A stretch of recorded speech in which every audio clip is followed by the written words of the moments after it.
सभी ब्राह्मणों में श्रेष्ठ भी गिने जाने लगे।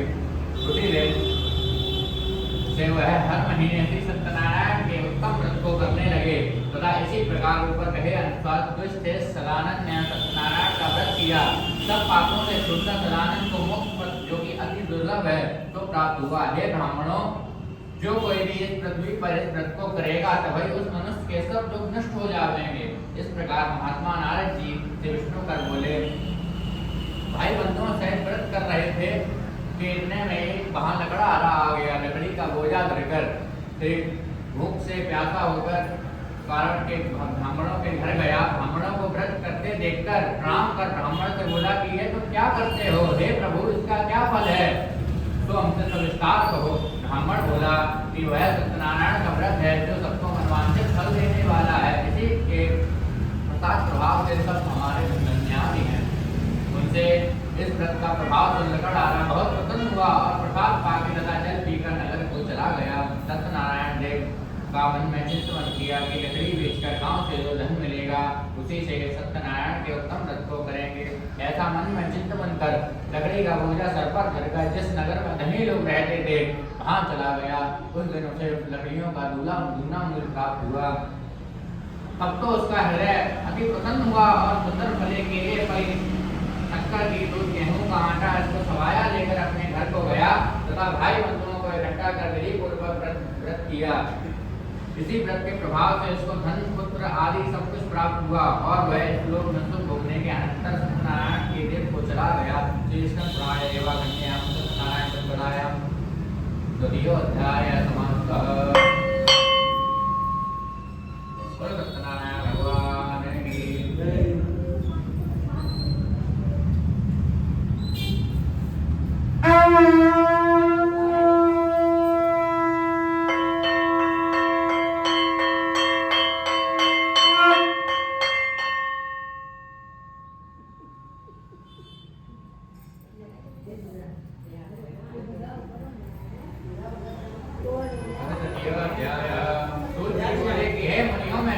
अब फिर आगे कहते हैं कि पहले एक फुल्कामुख नाम का राजा नित्य पृथ्वी पर घूमा करता था। वह राजा जितेंद्रियों तथा सत्य बोलने वाला था। नित्य देव मंदिरों में जाता था। अपनी सुंदर बुद्धि के कारण नित्य ब्राह्मणों को दान देकर संतुष्ट करता था। उसी समय में वहाँ एक साधु व्यापार के लिए बहुत सा धन नाव के में साथ लेकर आए। साधु बनिया पूछने लगा कि हे राजन, भक्ति अर्जित से आप क्या कर रहे हैं और आप हमसे कहो, हमारी सुनने की इच्छा है।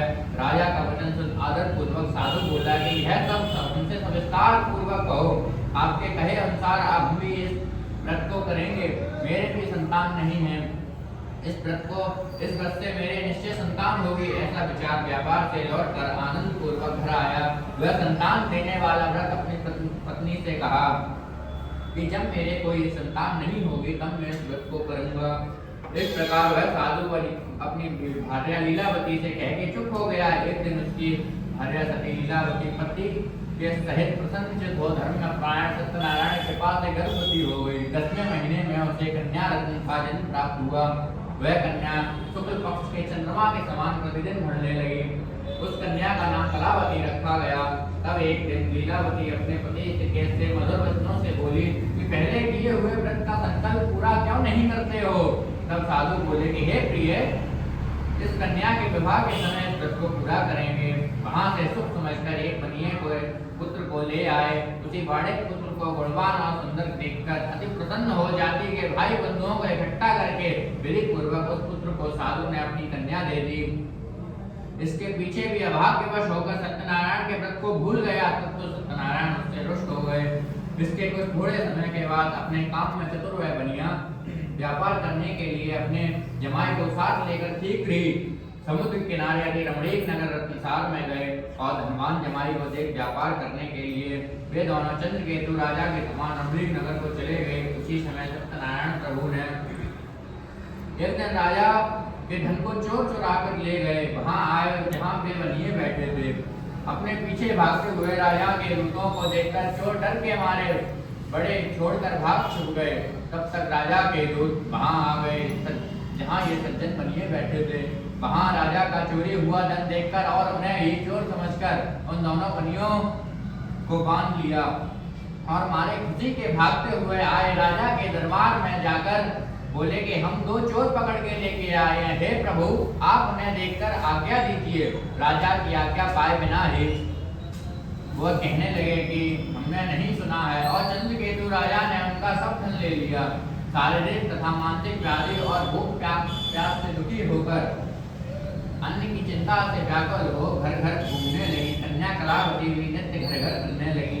एक दिन भूख से व्याकुल होकर कन्या लीलावती एक ब्राह्मण के मंदिर को गई। वहां जाकर देखा कि सत्यनारायण का व्रत हो रहा है। वहां बैठकर कथा सुनने के बाद प्रार्थना की, फिर प्रकाश पाकर अपने घर को चल दी। तब तो कलावती की माता ने प्रेम पूर्वक पूछा कि हे पुत्री, इतनी रात तक तू कहाँ रही, तेरे मन में क्या है? यह सुनकर कलावती कन्या अपनी माता से बोली कि हे माता, ब्राह्मण के मंदिर में सब कामनाओं को पूरा करने वाला व्रत मैंने होता देखा है और अब तक मैं वहीं रही।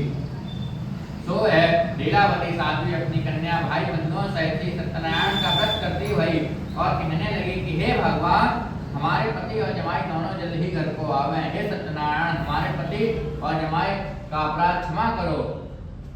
ऐसे उनकी प्रार्थना सुनकर वह व्रत करने से सत्यनारायण को प्रसन्न हो गए। इस प्रकार राजा कहकर अंतर ध्यान हो गए। इसके बाद सवेरे ही भाई बंधुओं सहित राजा सभा में बैठकर और लोगों से अपना स्वप्न कहने लगे कि उन दोनों बनियों को जल्दी ही छोड़ दो।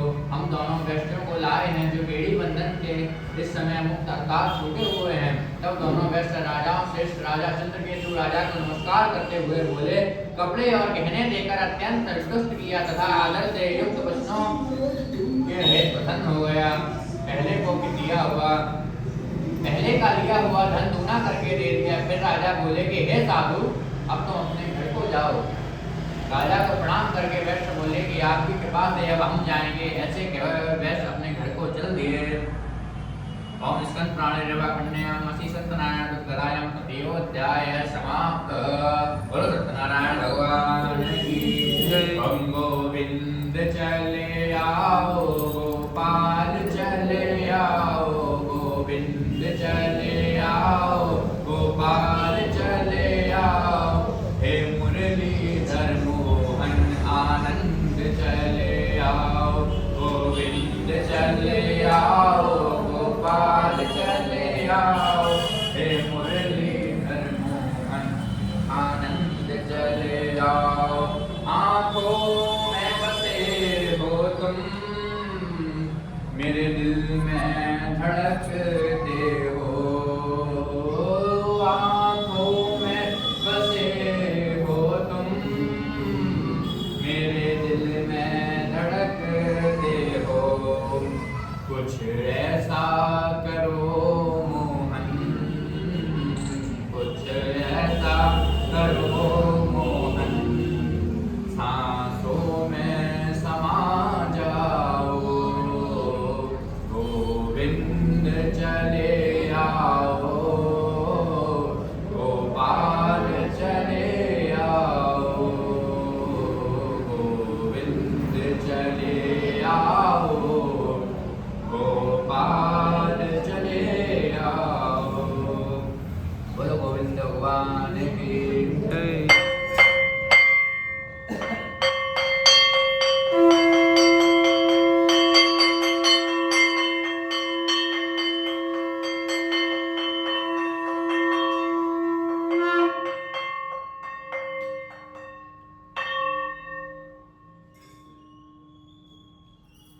चतुर्थोध्याय प्रारंभ। सूत जी बोले कि उन बनियों के मंगल विधान पूर्वक यात्रा आरंभ की। ब्राह्मणों को धन देकर नगर को जाने लगे। उन वैश्यों के कुछ दूर जाने पर सत्यनारायण ने उनके मन की बात जानने को उनसे पूछा कि तुम्हारी नाव में क्या है। तब से मदानंद महाजन उनका अनादर कर हंस के बोले कि हे डंडे, क्या पूछते हो, क्या कुछ धन चाहिए? लेकिन मेरी नाव में तो केवल लता पत्ता आदि ही भरे हैं। ऐसे निष्ठुर वचन सुन सत्यनारायण बोले कि तेरा वचन सत्य हो। दंडीधारी नारायण के चले जाने पर नित्य क्रिया करके अपनी नाव को जल से ऊपर उठी देख दोनों बनिए बहुत ताज्जुब करने लगे। नाव में तो लता पत्ता देख मूर्छित हो गिर पड़े। थोड़ी देर में तब सावधान होने पर कन्या को महाचिंता हुई। तब उसकी पुत्री का पति अर्थात जमाई यह वचन बोला कि शोक क्यों करते हो, ये तो डंडी का दिया हुआ श्राप है। वह डंडी सब कुछ करने में समर्थ है, उनसे शक नहीं